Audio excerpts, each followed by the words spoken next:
Noches, bienvenidos una vez más a este espacio aquí de los jueves temáticos aquí en Pablo y sus Mundos. Hoy es la última semana de este febrero en jueves temáticos y como ya lo había anunciado, pues voy a tratar un tema que me gusta mucho y quería dejarla para la última semana, para dar un tiempo y un espacio para aquellos que quisieran, en la medida en que fui anunciando, invitarlos, si no a la lectura porque tal vez no alcanzarían, que es lo principal, la lectura del libro, por lo menos a que se dieran la oportunidad de ver dos películas. Digo dos películas de un mismo libro, dos versiones. Bien la de David Lynch, que ya se consigue fácilmente incluso en YouTube, como la de Denis Villeneuve, que salió en el 2021. Estoy hablando de, por supuesto, la película que sirve como tema central, cuyo título sirve como tema central para esta charla de hoy. ¿De que estoy hablando? De la película Dune o Duna, una novela de Frank Herbert, pero una novela que particularmente a mí me sorprendió y eso es un poco lo que quiero hablar, tomando por disculpa el título de la filosofía ecorreligiosa de Dune. Y digo que es una oportunidad porque en realidad la novela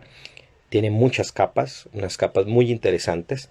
pero me centraré, digamos, tal vez en estos tres aspectos porque creo que son los que más nos pueden llegar a interesar, o al menos a mí.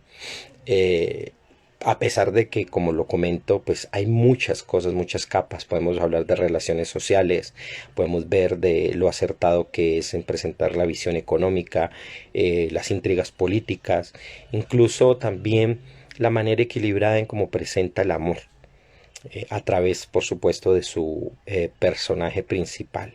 al menos el de estas dos primeras sagas que son a las que me voy a referir,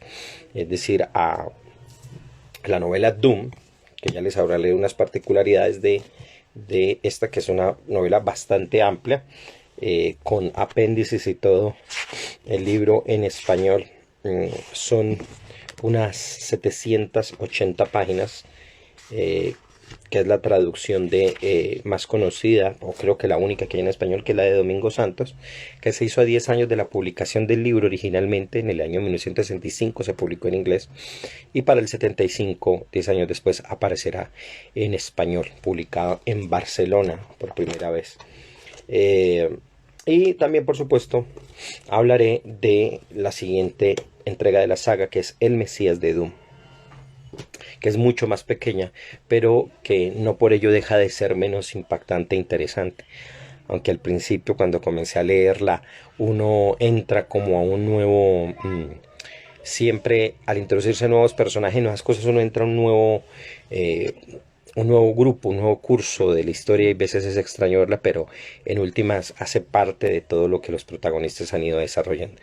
Un saludo a Natalie, a Alejandra que va entrando, a Caro Marín que llegó y a Armando Torres también que acaba de llegar. Les he enviado aquí la manito de salud. Bueno, espero que esté muy bien, que esta noche sea muy buena para ustedes. Un saludo también a Diego, que acaba de entrar, y que sea muy agradable a pesar de, bueno, las noticias tan difíciles que a nivel mundial se tiene, pues por lo que una guerra siempre en cualquier lugar que se dé bajo ciertas circunstancias va a ser muy difícil y no es agradable para nadie por más lejos que estén, y más aún cuando mucho más aún cuando nosotros estamos cada vez más conectados e integrados y relacionados con personas de otros lados del mundo, así no las conozcamos. De algún modo tenemos una noción más fuerte y más arraigada en nosotros de esa colectividad humana. Y bueno, y eso es interesante porque la novela también nos va a hablar de eso.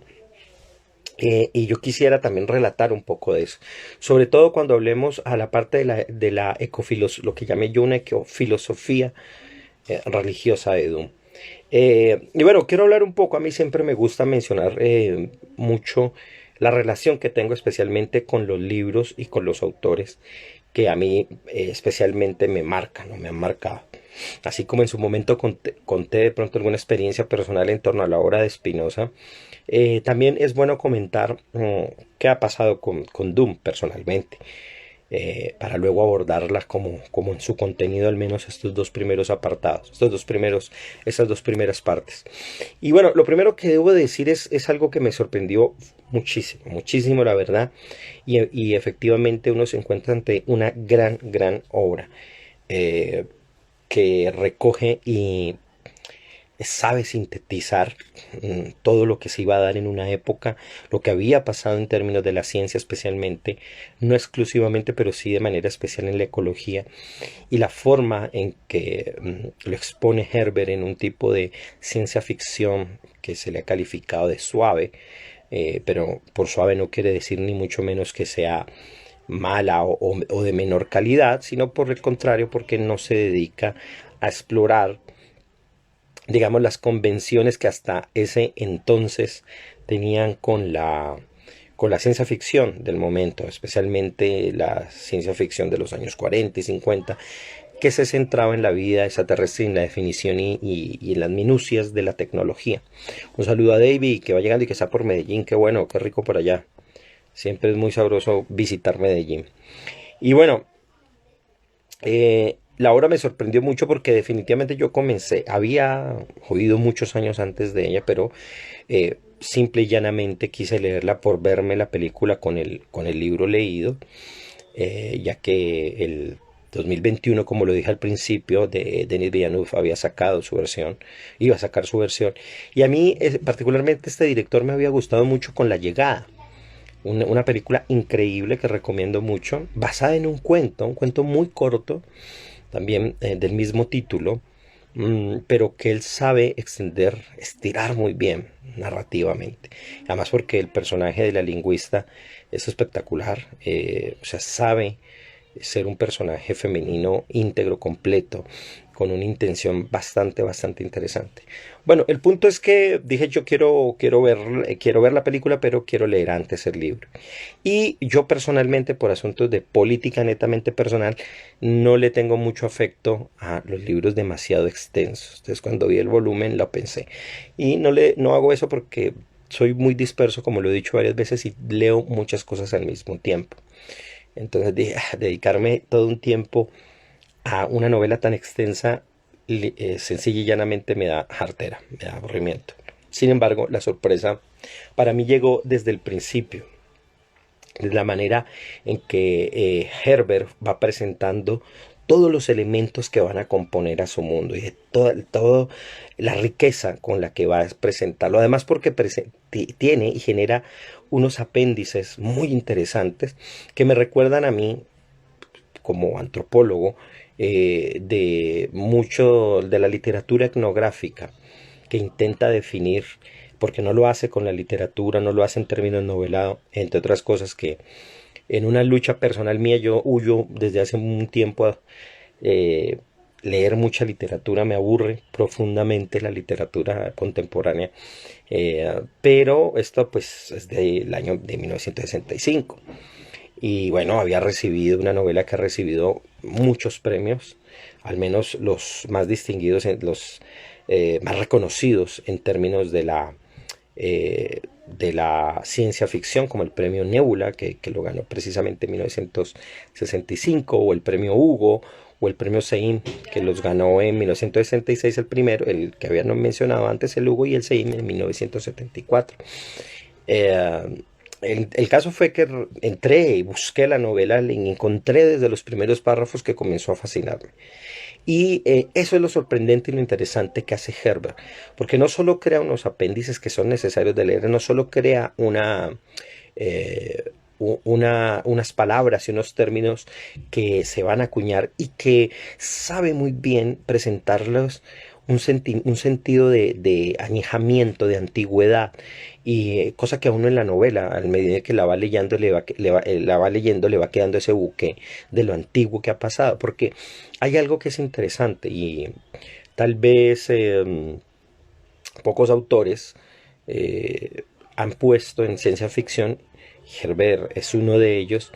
un plano donde el ser humano lo está planteando en un futuro muy lejano. Generalmente la ciencia ficción lo pensaban en unos años al futuro pocos, si acaso 100, 200 años, 500 años, pero en este caso estamos hablando de 10.000 años en el futuro, si no es que más, debido a ciertos factores de la cronología de la novela. Entonces ya todo se nos plantea en una novela que ocurre en el año 10.091, después de un evento. No estamos hablando de la era cristiana, sino después de un evento que se califica como la yihad butleriana, que va a ser un elemento central de la película, del libro. No se menciona precisamente en la película, no se alcanza a mencionar, pero que es central no porque se narre como tal, sino porque son recuerdos muy vagos o anteriores al menos,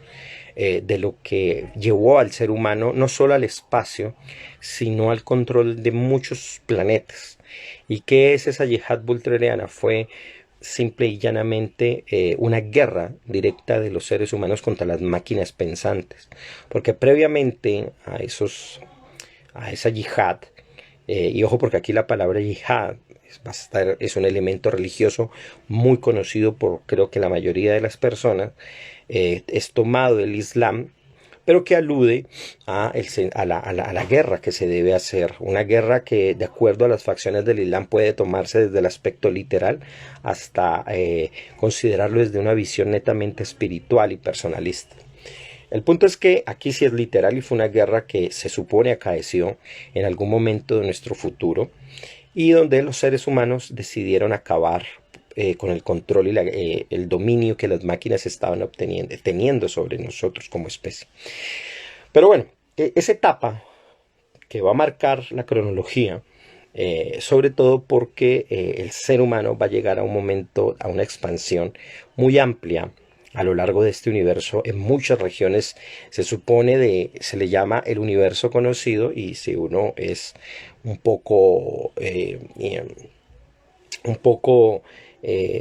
pues pillín, un poco sí sabe detectar, pues estaríamos hablando propiamente de nuestra galaxia. No hay indicios de que esto incluya otras galaxias. Pero más allá de eso, entender todo ese mundo que él sabe construir y cómo lo presenta y cómo en su narrativa sabe dar un equilibrio exacto para que ninguno de todos los factores que están allí se vuelvan cansones, engorrosos, barrocos. Es bien interesante en la propuesta de Herbert, en la creación de este mundo literario. Y eso es algo muy valioso porque es un ejemplo, además, para cualquier escritor, sea o no de ciencia ficción, y sobre todo en el empeño que él tiene a la hora de construir este mundo y tiene también la paciencia de querer presentar una novela de este tipo en una época que, si bien tenía ya una serie de nociones, sobre el espacio, sobre el universo, especialmente en el ambiente espiritual, eh, definitivamente sobrepasa a lo que en ese momento se podía pensar. Es decir, la novela de Herbert no solamente es una novela obviamente de ciencia ficción, obviamente futurista, sino que está definitivamente muy por encima de la época y de lo que podía pensar mucha gente en ese momento. Y sobre todo por algo importante a lo cual volveré, y que es el centro, por supuesto, o vamos a pasar por ahí, por ese camino dorado, y es el valor que tiene la espiritualidad dentro de ese mundo, dentro de ese universo, incluso de un modo mucho más pesado y definitivamente mejor explicado de lo que puede darse en Star Wars, que por supuesto bebe de esta fuente, y George Lucas lo ha reconocido, no es un secreto, pues, pero sobre todo la forma en que él va a construir toda esa lucha, todo ese conflicto, que él sabe equilibrar muy bien entre aquellos acontecimientos exteriores, como por ejemplo las guerras, de lo que estamos hablando hoy, pero también los conflictos interiores, especialmente, y no únicamente, no únicamente, pero especialmente a través de su protagonista, Paul Atreides. Luego van a aparecer, por supuesto, junto a él, su madre, eh, también, que va a jugar un papel interesantísimo, y por supuesto su hermana, que también tiene un contenido fuertísimo dentro de la novela por todo lo que significa, incluso lo que llega, y ahí sí no me quiero adelantar a nada, lo que llega a significar para la vida de Paul. Ya, además que es un personaje totalmente fascinante. Bueno, No en vano, pues quiero un poco conversar sobre estos aspectos y cómo una novela de este tipo es tan importante, tan fascinante y sobre todo, a mi juicio, y eso es lo que voy a recordar, creo que es el final, si me acuerdo, es como Herbert toca un punto importante para entender realmente lo que implica una ecología total y real, porque no solamente abarca lo que nosotros llamamos, entre comillas, medio ambiente. Y ojo, y hago un énfasis en lo ecológico porque quiero mencionar algo bien interesante que él hace al principio de la novela. Desde el principio lo dice así, y lo cito textualmente, porque aquí hay que ver el propósito y la intención con que él construye la novela. Y eso es un punto interesante para los escritores. Yo creo que como escritor aprendo mucho de esto y es con qué intención hago las cosas. Y Herbert lo plantea de una manera interesante y lo cito a continuación. Dice que él dedica la novela a la gente cuyo trabajo va más allá del campo de las ideas y penetra en la realidad material, a los ecólogos de las tierras áridas, ojo con eso, donde quiera que estén, en cualquier época en la que trabajen, dedico esta tentativa de exploración con humildad y admiración. Y eso es lo que es fascinante en el trabajo de Herbert, porque, como bien lo dice, es una dedicación a quienes se dedican al estudio de la ciencia. Él le encantaba y le fascinaba la ciencia en todo sentido, pero dentro de ellos, en especial a los ecólogos de las tierras áridas. Y esto es interesante porque él fue, por lo que él vi o oí de sus biografías, un hombre fascinado por el paisaje, interesado por la descripción y llegó a escribir precisamente un artículo científico dedicado al mar de dunas que existían en una región de Estados Unidos, no recuerdo exactamente la región, pero él detectó con otros profesionales del asunto que en algún tiempo del pasado llegó a existir en una zona un tipo de mar de dunas. Y esto le fascinó porque él, al contrario de su novela, fue un hombre muy marítimo, fue un hombre que exploró el mar y en su novela quiso presentar otro mundo a partir de imaginarse un planeta que sea un mar de dunas, como efectivamente lo es y como describe al planeta Arrakis, que es la sede por lo menos de los grandes acontecimientos de la primera novela. Sin embargo, y aquí viene lo interesante, no se queda solamente con esa capa superficial, no digamos superficial, o por lo menos de base, que es la expresión material, sino que él va incluyendo muchas más capas porque en realidad lo ecológico incluye todos esos aspectos. Lo ecológico no es solo la interacción de animales, no es solo la condición humana en su materialidad intrínseca, sino también que va dentro de eso todas nuestras ideas, todos nuestros imaginarios, todo el peso de nuestra cultura, de nuestros símbolos, porque ellos, de alguna manera muy sutil, pero que a la larga pueden tener un peso decisivo, eh, por supuesto, van a tener mucho que decir a la hora de cómo pensamos, imaginamos y hacemos con todo un ecosistema, con todo un sistema planetario. Porque en efecto, cuando uno ve los grandes enemigos o la misma planeta del protagonista donde él viene, los planetas se parecen mucho a sus, entre comillas, dueños, o al menos a sus aquellos que los cuidan, los guardan o los protegen o incluso los destruyen. Y ya vamos a hablar un poco también en ese sentido de la trama, sin adelantarles y por supuesto sin hacer cero spoiler, pero sobre todo dando los elementos para que aquellos que les interese en algún momento leer la novela, de que les llame la atención, que quieran leerla y por supuesto tener muchos más elementos de peso para aprovechar el gran contenido filosófico que la obra nos presenta. Entonces me llama mucho la atención y aquí yo creo que esto que Herbert nos presenta aquí ya es en el Mesías de Dune, nos presenta algo interesantísimo porque él dado el éxito que tiene su primera obra en El Mesías de Dune, que es el segundo tomo, va a escribir algo interesante y él mismo va a señalar 7 aspectos con los que él dijo voy a construir esta novela. Por eso, no en vano, dentro del subgénero, dentro del género general de la novela y dentro del subgénero de la ciencia ficción, que sería el siguiente en ser reconocido.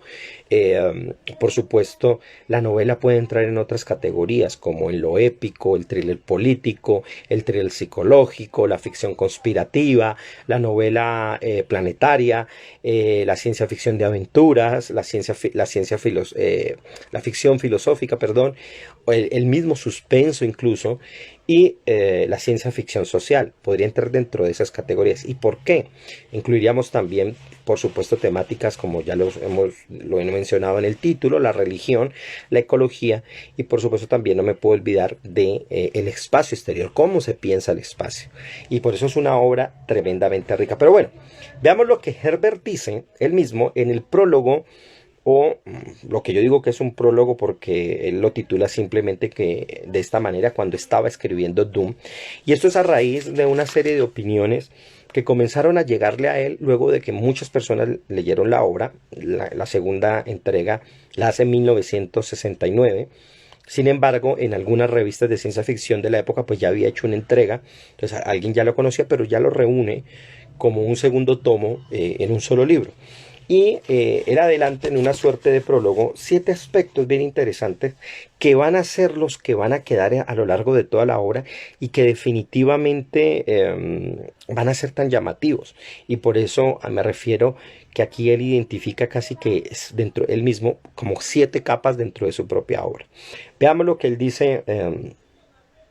dice al respecto.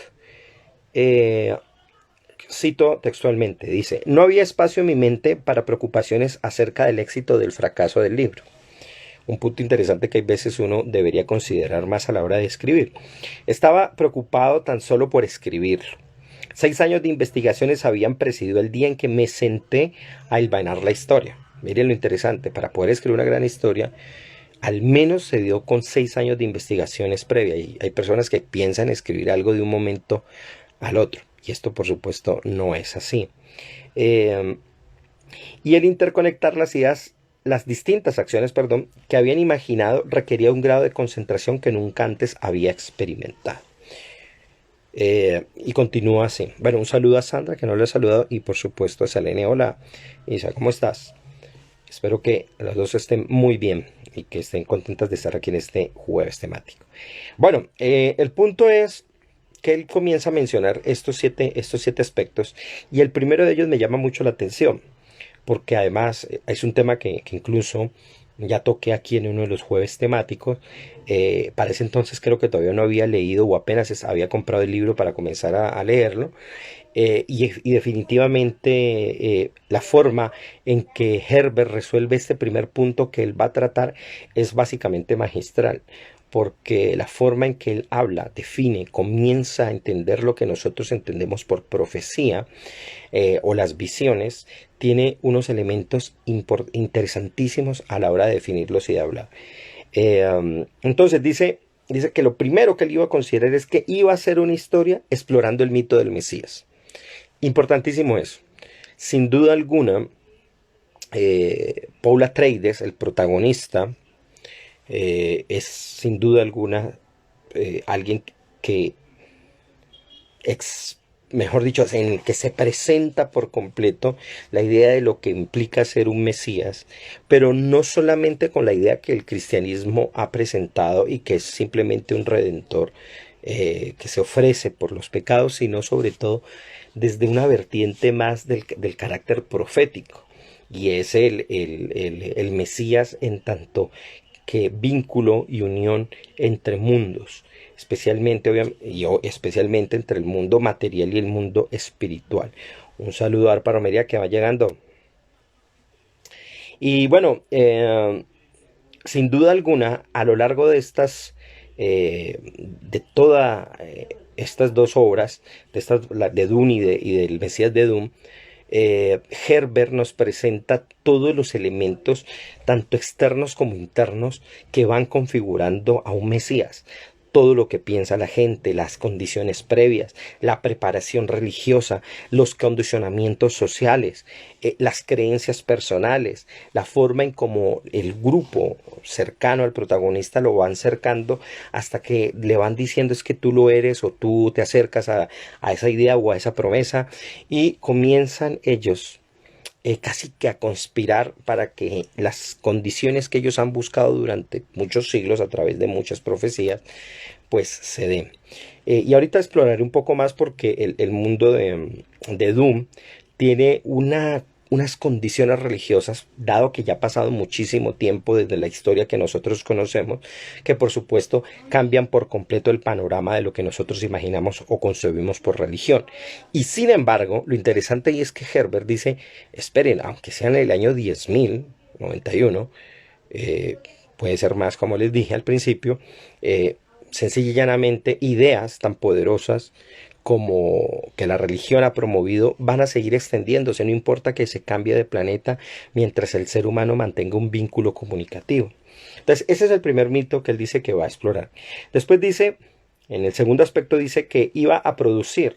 una visión distinta de un planeta ocupado por el hombre contemplando como una máquina energética. Es decir, y aquí viene algo muy interesante también que toca Herbert, y es que él, contrario a mucho de la ciencia ficción del momento, no se imagina seres extraterrestres. Es decir, el ser humano ha viajado en el espacio, se ha extendido su colonización y en sus viajes no encuentra otras especies extraterrestres, al menos consciente. Incluso, si mal lo recuerdo, realmente los animales incluso que ha llevado y que habitan en esos planetas son los que el ser humano llevó en sus viajes. Y esto es interesante porque de hecho es una teoría o una hipótesis que incluso muchos siglos atrás se ha llegado a considerar, y es que el universo no está poblado en realidad por otros seres extraterrestres, sino que es parte de un gran y vasto lugar puesto por el creador para que el ser humano lo pueble, y que en algún momento tiene que llegar a otros planetas y no va a encontrar, dicen algunos, y yo creo que Herbert aprovechó mucho eso para no meterse en vericuetos con otras razas, otros lenguajes,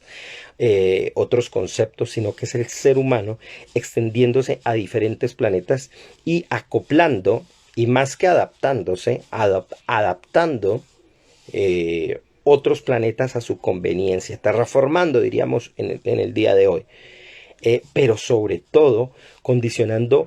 en términos mentales, conceptuales, todo un sistema planetario, sacando todo el provecho a nivel energético, a nivel ideal, a nivel mitológico y mitográfico, todo lo que puedan sacar. De hecho, es fácil ver el contraste que hay por todo lo que implica en la novela, todo lo que hay, la diferencia, por ejemplo, entre la casa Atreides, que es donde viene Paul, y su padre, el barón Leto, el duque Leto, perdón, y la forma en que ellos piensan y cómo es su planeta. El planeta, ya se me olvida, a ver, me acuerdo. Bueno, el planeta, no me acuerdo ahorita, y contrario, en cambio, a la casa Harkonnen, que es la casa enemiga de ellos, que es totalmente, como los pinta Herbert, pues una gente totalmente despreciable, que quieren simplemente acabar, y de hecho a su planeta Gida Prime, o Gide Prime, lo acabaron, lo volvieron absolutamente destruido, y ellos son así, ¿ya? Entonces, y eso es algo que nos debe poner a pensar muchísimo, porque yo creo que nosotros, y Herbert en su momento también lo estaba pensando, estamos volviendo a la Tierra conforme a nuestra propia personalidad, ¿ya? Y de esta manera hace que nosotros le transmitamos un poco de nuestra conciencia a la conciencia del mundo. Y todo tiene que ver en la manera en que nosotros tratamos y consideramos la vida dentro de este planeta. Bueno, entonces eso también tiene que ver mucho, por ejemplo, en cambio, con otro contraste, la casa Corrino,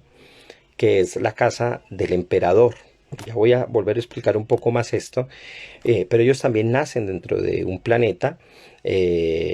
al menos esa especie, esa variante humana o esas poblaciones humanas que llegaron a estos planetas, pero que con la conexión que tienen entre sí nunca perdieron el vínculo. Entonces hay muchos humanos dispersos por diversas partes de la galaxia y siguen viviendo, tienen un pasado en común. Y básicamente lo que se está haciendo, al menos lo que pinta la novela,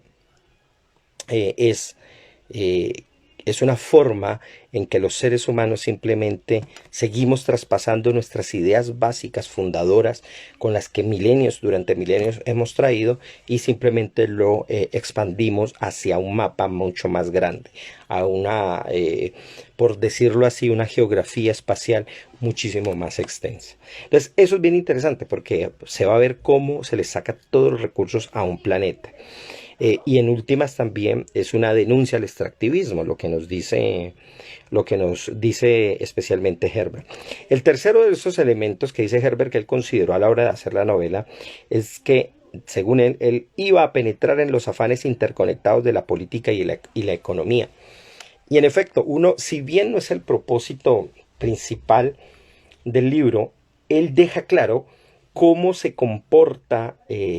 todo ese universo a raíz de tener elementos tan claros y tan propios de cómo administrar los recursos y los bienes y las riquezas que podemos tener, pero a partir de una concepción política, que en este caso pues sigue basándose en una fórmula o en la idea de tener un emperador, pero no es un emperador como nosotros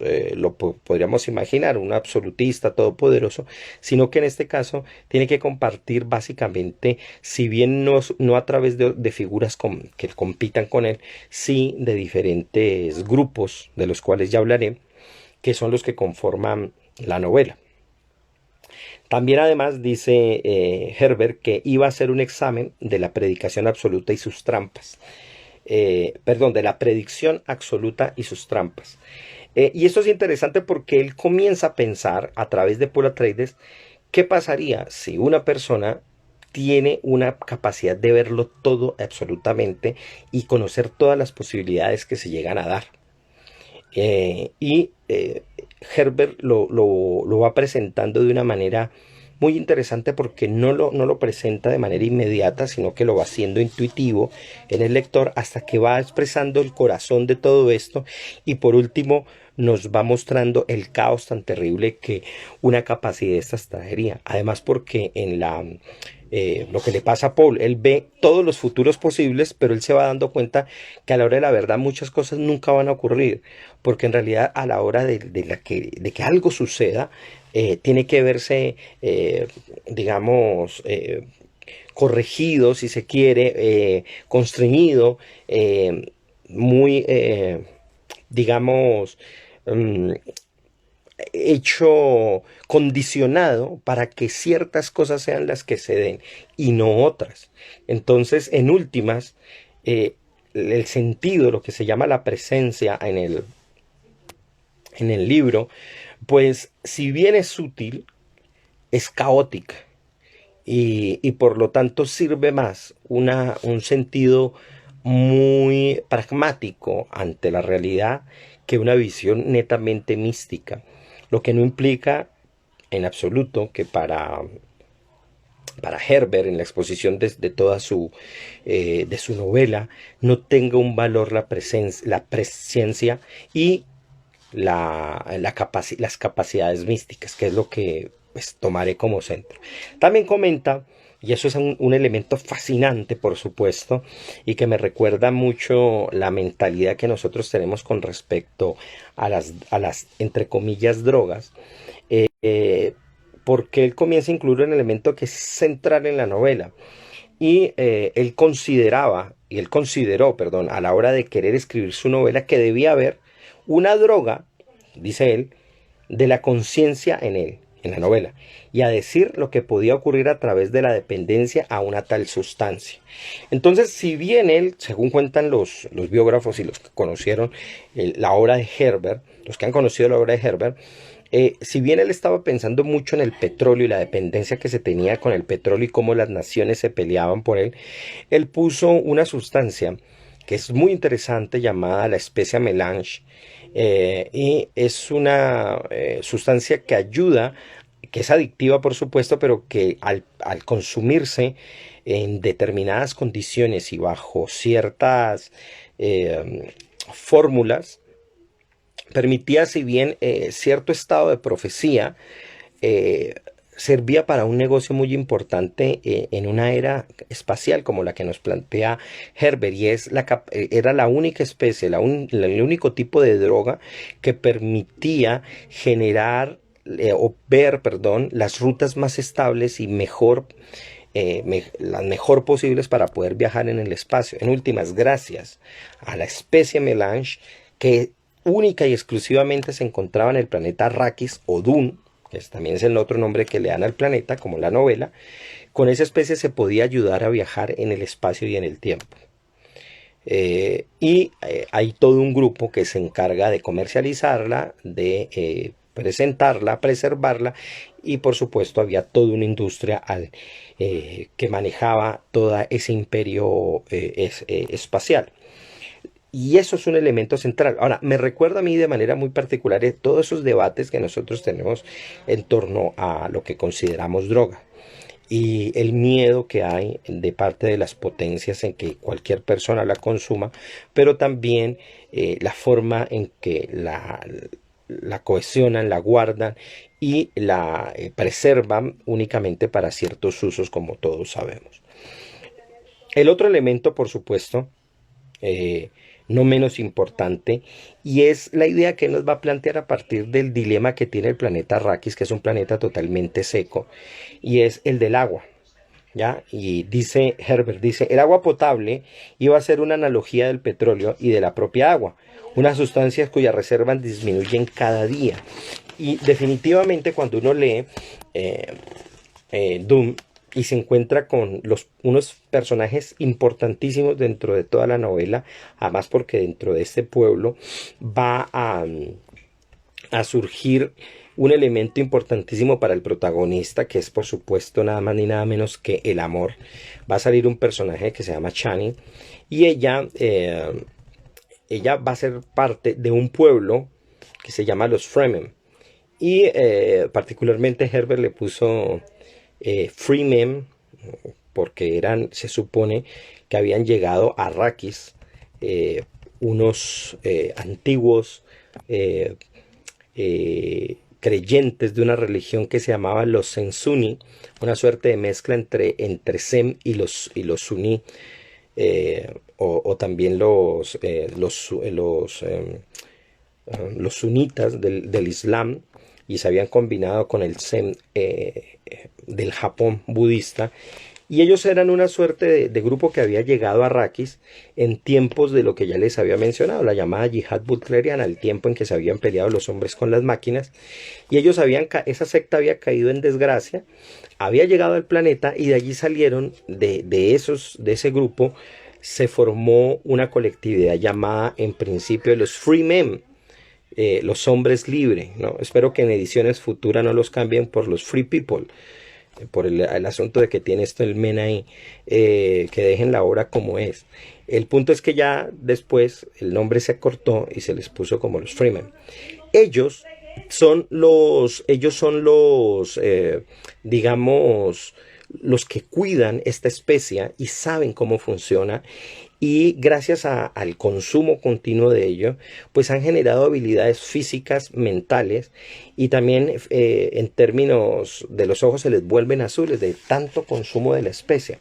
Y ellos van a tener que entrar en contacto con Paul Atreides, el protagonista, de tal manera que comienzan a crear un vínculo bastante fuerte, al punto tal de que Paul Atreides se vuelve uno de ellos. Y por último, por supuesto, en el punto 7, Herbert nos dice que iba a ser una novela ecológica, pues con muchos armónicos así como una historia acerca de gente y sus preocupaciones humanas, con valores humanos, y tenía que controlar cada uno de estos niveles en cada uno de los estadios del libro. Y en efecto, estos 7 niveles los llega él a controlar de una manera magistral, y sobre todo, más que magistral, sobre todo me parece a mí que logra algo mucho más importante. Bueno, aparte de la coherencia, de ser es terriblemente coherente y para bien de la novela, pero lo más interesante y lo que me llama la atención es que logra algo que no es fácil de adquirir por muchos escritores, y es que a pesar de que sea algo coherente, a pesar de que sea algo inteligente, que sea magistral, es sobre todo, crea afecto. O sea, uno aprende a querer a los personajes, a la idea, al concepto. Quiere buscar siempre saber más. Además, porque él tiene la virtud como escritor de saber poner elementos de mucha sabiduría dentro de contextos muy concretos en lo que eso efectivamente funciona. Por supuesto, mucha de esa sabiduría se puede extender a otros niveles y a otras cosas. Y me llama mucho la atención que y cosa que es un elemento que a mí siempre me ha gustado y que aprendí mucho leyendo a Borges. Me encanta que Herbert fragüe algunas citas de libros que supuestamente existen ya sea en el futuro de la obra o en el pasado, y que concentran mucha de esta sabiduría. Voy a leerles algunas frases bien interesantes de ahí, y que por supuesto tienen ese gran contenido ecofilosófico, ¿no? Y por supuesto religioso. Por ejemplo, veamos esta que él le atribuye una fuerte llamada a los proverbios de Muad'Dib. Muad'Dib es uno de los nombres que va a adquirir Paul Atreides, el personaje principal. Dice, no existe ninguna separación entre dioses y hombres. Los unos se mezclan suave y ocasionalmente en los otros. Esta frase es muy interesante, pero hay que estudiarla muy bien, porque en realidad, a través de esta expresión que la dice el protagonista, es alguien que está entendiendo la capacidad divina como algo que constantemente o en determinadas circunstancias o en algunas condiciones puede llegarse a estar interactuando. Y ojo, porque para Herbert las ideas de lo divino, las ideas metafísicas, en realidad no están lejanas del mundo físico, en realidad son muy próximas y lo afecta, más allá de si existen o no en ese otro ambiente, en ese más allá. Que entre otras cosas, a través del personaje uno se va dando cuenta que en realidad a lo largo de todos los siglos, a lo largo de todas las edades que eso implica, pues ese tipo de cosas se van diluyendo. Pero es bien interesante la manera que lo presenta. O veamos, por ejemplo, esta otra, eh, que lo atribuye él a un personaje bien interesante que se llama la princesa Irulan, que es una de las esposas o la esposa de Paul Atreides, pero que atención, nunca quiso él, porque él siempre quiso a su esposa Chani, pero que él se casó, él tuvo un matrimonio con ella por simple inconveniencia para tener, diga, de al menos ligada a la casa del emperador. Era la dueña, era la hija del emperador anterior a Paul Atreides, antes de que él tome el poder. Y esta princesa Irulan era muy conocida, fue muy conocida por ser una gran erudita y recopiladora de gran sabiduría dentro de la literatura del mundo de Dune. Y ella escribe un libro llamado Muad'Dib, las 99 maravillas del universo. Y dice esta frase que es bastante interesante y que da mucho que pensar. Dice, cuando la religión une en una única cosa a la ley y al deber, uno pierde algo de su conciencia. Se convierte en algo menos que un individuo completo. Y es interesante porque esta palabra, esta frase, comienza a ser bastante intuitiva del poder de la religión, el papel que juega y cómo seguirá jugando un papel decisivo en la manera en que los seres humanos, aunque tecnológicamente sigamos avanzando, por supuesto, seguirá existiendo este tipo de cosas, porque hay que generar una conexión entre todos, más aún en un universo que nos separaría espacialmente. Otra de las frases, por ejemplo, en Frases escogidas de Moab Deep, también atribuido a la princesa Irulan, aparece esto que me parece terriblemente maravilloso. Dice: en todas las cosas hay un ritmo que forma parte de nuestro universo. Hay simetría, elegancia y gracia, cualidades a las que se acoge el verdadero artista. Uno puede encontrarlo en la sucesión de las estaciones, en la forma en que la arena se desplaza sobre una cresta, en las ramas de un arbusto creosta o en el diseño de sus hojas. Intentamos copiar dicho ritmo para nuestras vidas y nuestra sociedad. Buscamos la medida, la cadencia y el movimiento que reconfortan. Sin embargo, sabemos que el peligro acecha al descubrir la perfección definitiva. Está claro que ese ritmo definitivo tiene una propiedad invariable. En una perfección así, todo conduce a la muerte. Esta frase de un libro que por supuesto no existe es muy llamativa porque recoge esa idea de que los seres humanos siempre queremos imitar a la naturaleza y queremos alcanzar algún sentido de su perfección, pero que a su vez nunca es alcanzada porque en últimas sería engañoso y sería peligroso hacerlo. Por eso una perfección así únicamente puede llevar a la muerte, nos puede llevar simplemente a la destrucción, por más que encontremos el ritmo, por más que encontremos su cadencia. Todas esa serie de perfecciones tienen una ventaja, y es que tenemos que estudiarlas por el hecho de que no la alcanzamos, de que en últimas no podemos repetir en sí mismo ese proceso que está allí. Pero ¿qué es lo interesante? Es cómo juega este tipo de frases que funcionan a manera de epígrafe en la novela, que no están citados dentro de ella, pero, atención, que dan en el blanco con el aspecto filosófico e íntimo que está expresado narrativamente a partir de una historia o de un evento dentro de la historia de alguno de los capítulos de Doom. O miremos, por ejemplo, esta otra frase de los proverbios de Moab Deep, también de la princesa Irulan, donde se supone que ella escribe lo siguiente, y por supuesto claramente estamos viendo una influencia de Carl Gustav Jung dentro de la obra de Herbert, como definitivamente todo el mundo sabe que lo tuvo. Dice así: en las profundidades de nuestro inconsciente hay una necesidad obsesiva por un universo lógico y coherente, pero el universo real siempre se halla un paso por delante de la lógica. Y esto es otro de los elementos también llamativos porque junto al aspecto místico, de una manera muy par, incluso está encarnada en un grupo completo, va a aparecer la necesidad de la lógica. Y digo encarnado porque ya hablaré un poco de los protagonistas o de quienes pueblan este universo y cómo encarnan estas condiciones. Y la lógica va a jugar un papel decisivo, porque por más que se tenga y que se necesite un aspecto, podríamos decir, de carácter espiritual, a la hora de contar de establecer ideas, de precisar conceptos, de adquirir consejo, se va a tener que equilibrar cada una de estas cosas, por supuesto, con datos completamente certeros. Más aún cuando estamos hablando ya de un poder humano que se ha extendido a lo largo y ancho de una galaxia completa. Bueno, el caso es que hay una cantidad de frases que uno puede encontrar como epígrafe que tienen un contenido y una fuerza increíble.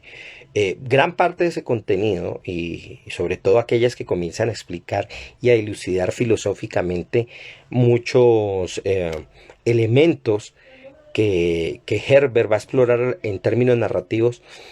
son riquísimos, y son riquísimos a la hora de ser tremendamente intuitivos de cómo se deben comprender estos fenómenos. A mí, de manera personal, llegó a hacerme considerar a escribir un ensayo, pero ahí lo tengo en tintero, que le llamé La voz invisible de la profecía, en la que precisamente, muy en el tono de Paul Atreides, en sus disquisiciones personales, en la forma en que él no puede entender lo que le está sucediendo a la hora de él comprender cómo fluctúa el universo y cómo esas cadencias de energía que van permitiendo que establezcan el futuro va llegando a través de él, y él como es una suerte de vector del universo, o que el universo ha escogido momentáneamente para dar a conocer la realidad, pues tiene un peso tremendo, porque eso él tiene una historia personal que tiene que ir borrando constantemente para poder él transmitir esas ideas que tienen que llegar del futuro para poder expresar la historia humana. Entonces, o para poder que se desarrolle esa historia. Entonces, dicho todo esto, pues vemos que es una obra riquísima que vale completamente la pena, que invito por supuesto a su lectura, a que aquel que no la tenga, que el que quiera, quiera pues puede verse la película, pero queda uno tan perdido. O sea, las películas, con razón es una de las películas que más han costado, digamos, pues sí, presentar, realizar en el cine. Es que es muy difícil. Antes de Villeneuve y el mismo de Lynch se aventuraron demasiado. Hubo una versión que nunca se logró, y es la de Jodorowsky, que dadas las condiciones el mismo Jodorowsky llegó a considerar o a pensar que tenía que durar 17 horas. O sea, se imaginan una película de 17 horas, una locura. Entonces, obviamente, busquen, de ser posible, busquen leer los libros. En caso tal, pues se pueden ver las películas, pero se van a perder de una cantidad de elementos que en ninguna de las dos queda completamente clara. Uno de ellos, por ejemplo, es la llamada Biblia Católica Naranja. ¿Y de qué se trata? La Biblia Católica Naranja es el resultado de un trabajo ecuménico de las religiones del pasado, que sintetizaron todos los saberes y lo expresaron para las condiciones nuevas y tecnológicas que se iban a desarrollar. Por eso, cuando yo no había leído mucho los apéndices y comencé a encontrar en la novela algunas cosas, pero esto yo lo he leído en el Talmud, o esto es parte de la Torá, o esto es muy similar a cierto pasaje del Corán, o esto es del Bhagavad Gita. Claro, pero no es porque no es que claramente esté haciendo un calco o un plagio de la información, sino que Herbert, conociendo muy bien estas literaturas, se da cuenta de la necesidad de presentarlo de una manera en que ya en el futuro el concepto principal expresado en eso se ha conservado. Si bien ciertos mecanismos lingüísticos todavía, a pesar de que obviamente escribe la novela en inglés, pero él da a entender que ese lenguaje ha cambiado, se sigue conservando rastros de ese pasado, de religiones y creencias que habían surgido en lo que ellos llaman la tierra vieja o la tierra original, donde no se sabe y no se deja claro. No he leído las obras posteriores, especialmente las que hizo su hijo con otro escritor, donde él siguió extendiendo el universo de Doom. Eh, Estoy hablando de novelas como El Preludio de Doom, Leyendas de Doom, Cazadores de Doom y Gusanos de Arena de Doom, que ya no las escribe Herbert, sino su hijo y el escritor Kevin Anderson. Y ellos, perdón, exploran todo eso que enunció su padre, pero que van a aprovechar y sacarle mucho más, darle más contenido. El punto es que todas esas ideas van a quedar concentradas en la Biblia Católica Naranja, que va a ser una suerte de antecedente religioso que concentra muchas de las religiones que van a quedar, o de las creencias que van a quedar en los planetas conocidos, y que va a servir, por supuesto, de base para el surgimiento del papel que va a jugar el protagonista, Paul Atreides, sobre todo cuando él alcance ciertos títulos, ¿no? Por ejemplo, el de Muad'Dib, que es el que le enseña a todos, o la voz del otro mundo; el del Mahdi, que es una palabra árabe que se supone todavía sigue conservándose hasta esa época; y el de Usul, que es un nombre de la tribu Fremen, de los Fremen, cuando él se vuelve un Fremen, y se le considera un bastión, una suerte de columna para el pueblo. Pero tiene también otra serie de títulos. Entre ellos, uno muy importante es el de el Qisas HaDerech. Y es un término que Herbert toma con un significado bien interesante. Para Herbert, el significado de esta palabra quiere decir el que está en todos los puntos del espacio, el que está en todos los lugares, pero que recoge de una tradición judía muy antigua, muy conocida en nuestra literatura de estudio, no tanto en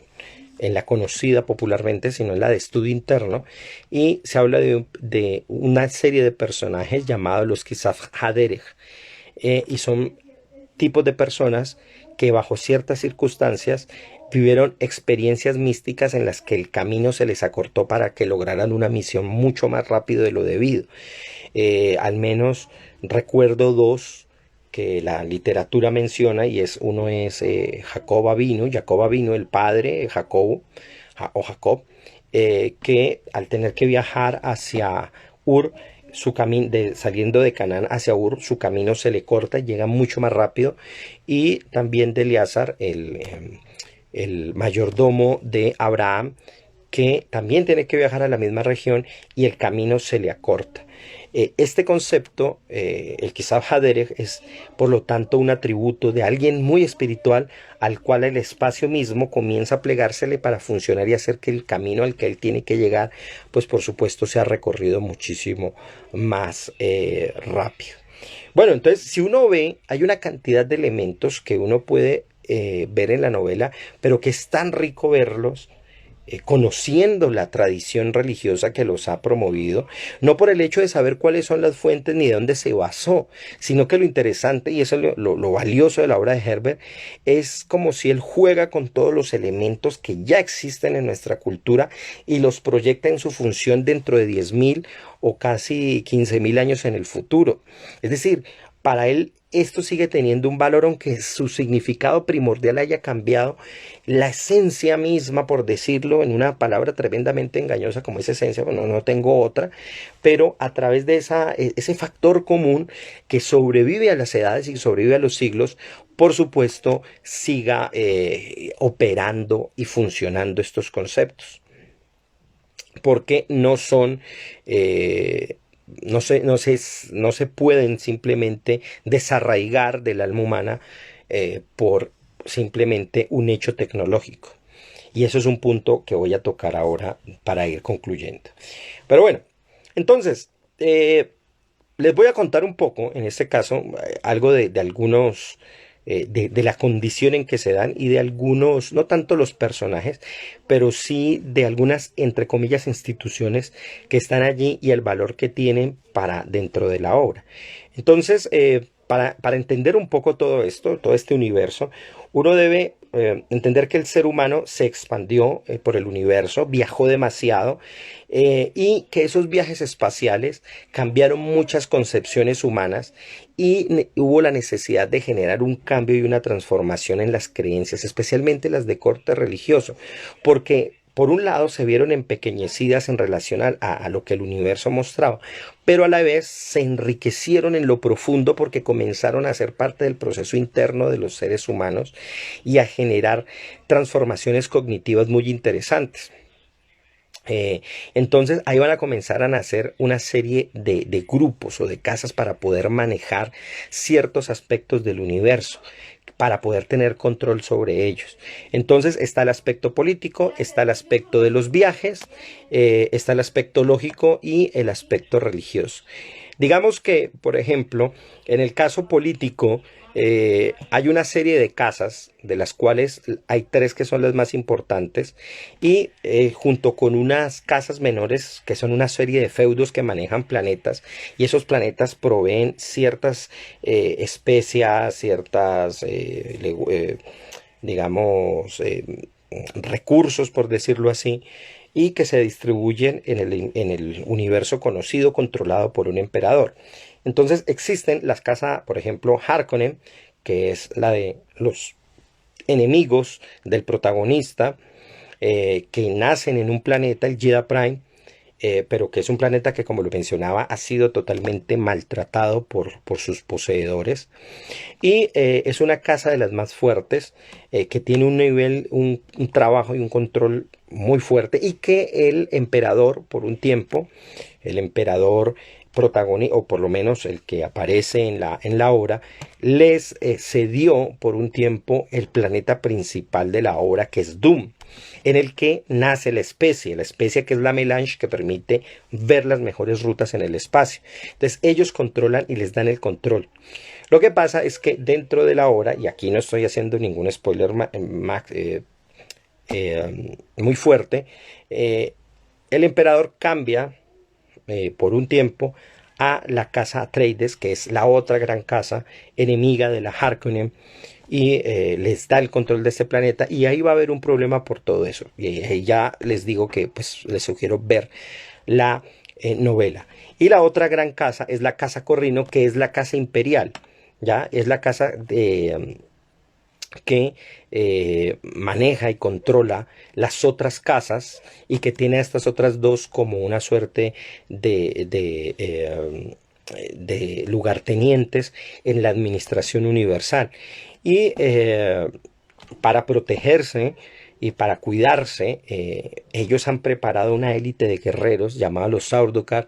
que son los que, en caso tal de que estas casas o cualquiera de las otras casas menores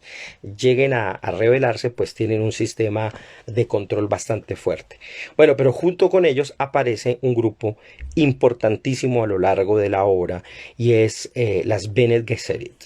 ¿Ya? Los Bene Gesserit son una serie de cofradía única y exclusivamente de mujeres que viven en un planeta escuela llamado Walsh 9, y ellas se adiestran en una técnica llamada la Prana Bindu, donde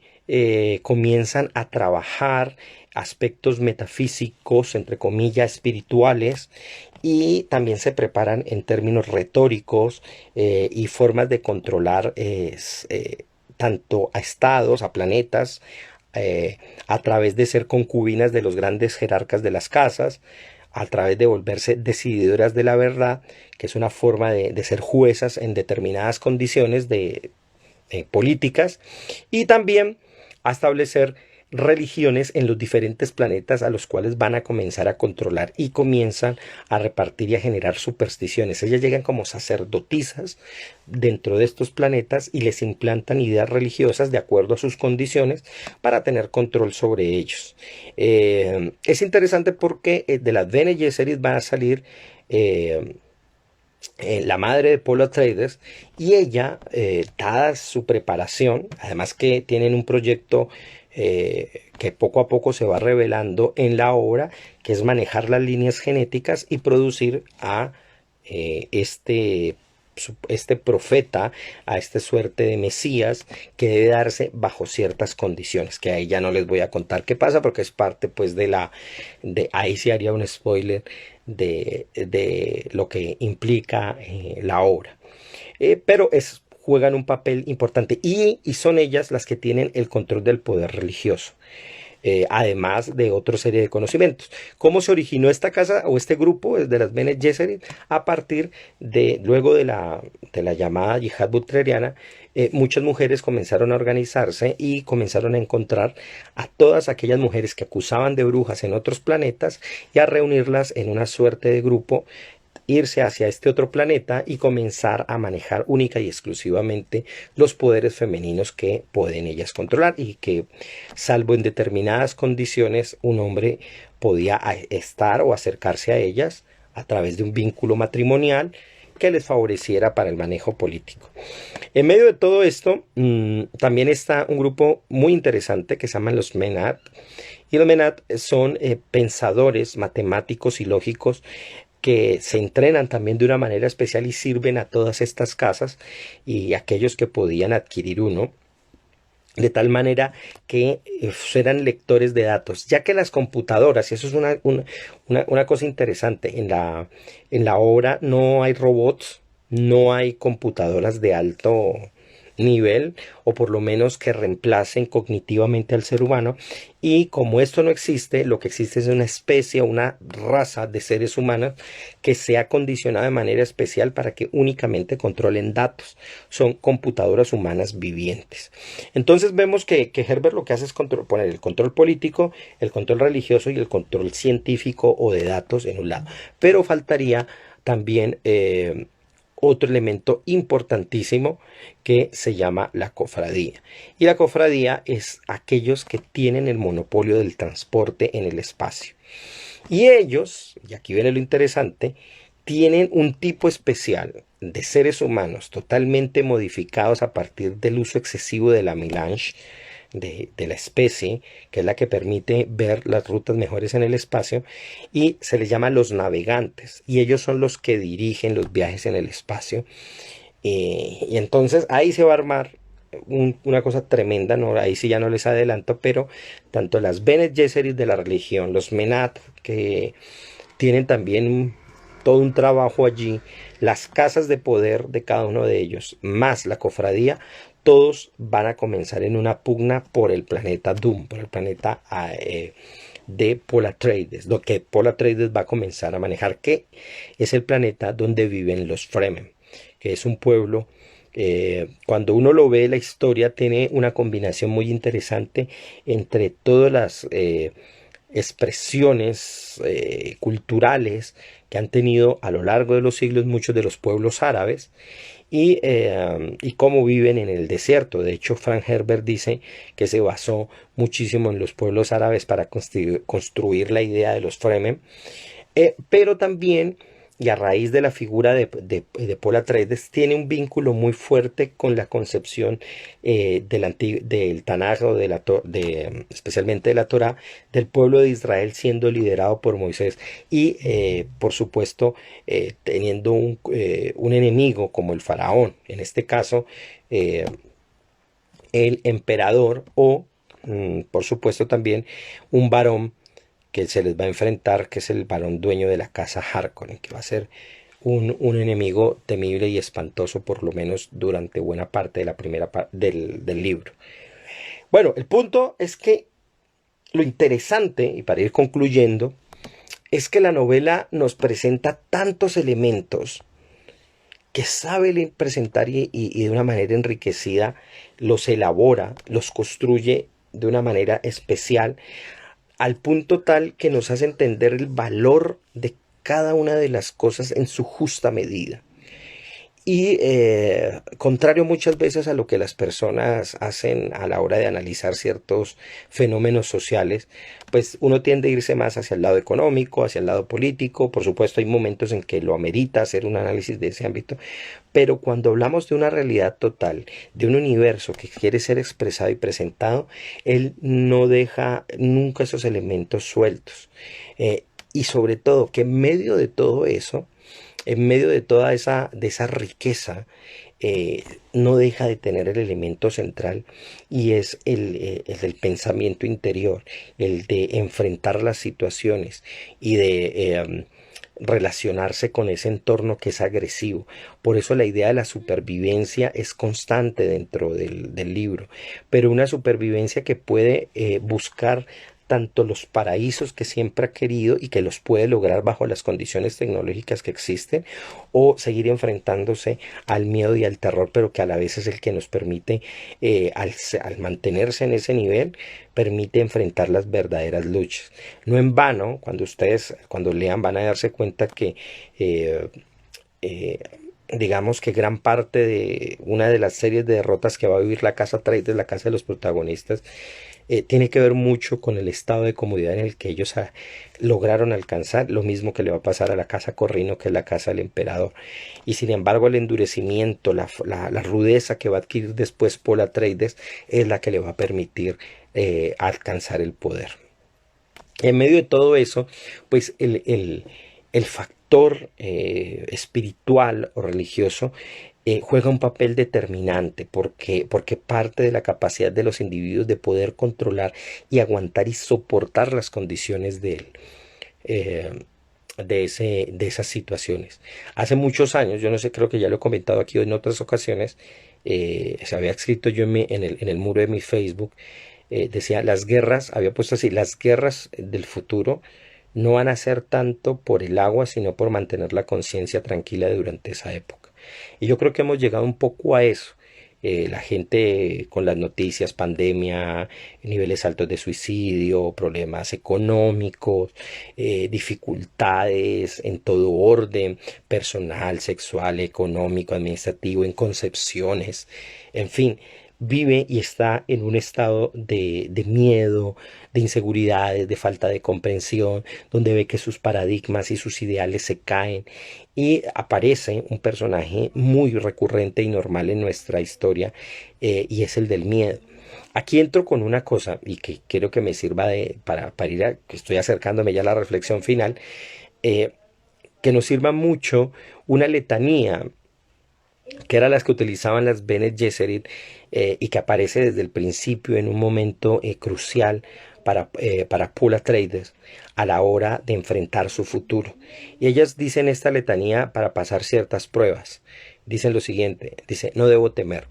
El miedo es el asesino de la mente. El miedo es la pequeña muerte que lleva a la destrucción total. Enfrentaré mi miedo. Permitiré que pase por encima de mí y a través de mí. Y cuando haya pasado, giraré el ojo interno para ver su camino. Donde el miedo se va, no queda nada. Solo yo quedaré. Estas palabras son bien interesantes porque nos hacen entender que, de hecho, es parte del ser vivo. Nuestro cuerpo es una suerte de cápsula muy llena de vericuetos, de túneles, de un armazón completo, de un laberinto de hormonas, de bacterias, de virus, que conforman y nos integran físicamente, pero muy al interior de todo eso hay una voz muy personal de cada uno que se relaciona con en su entorno,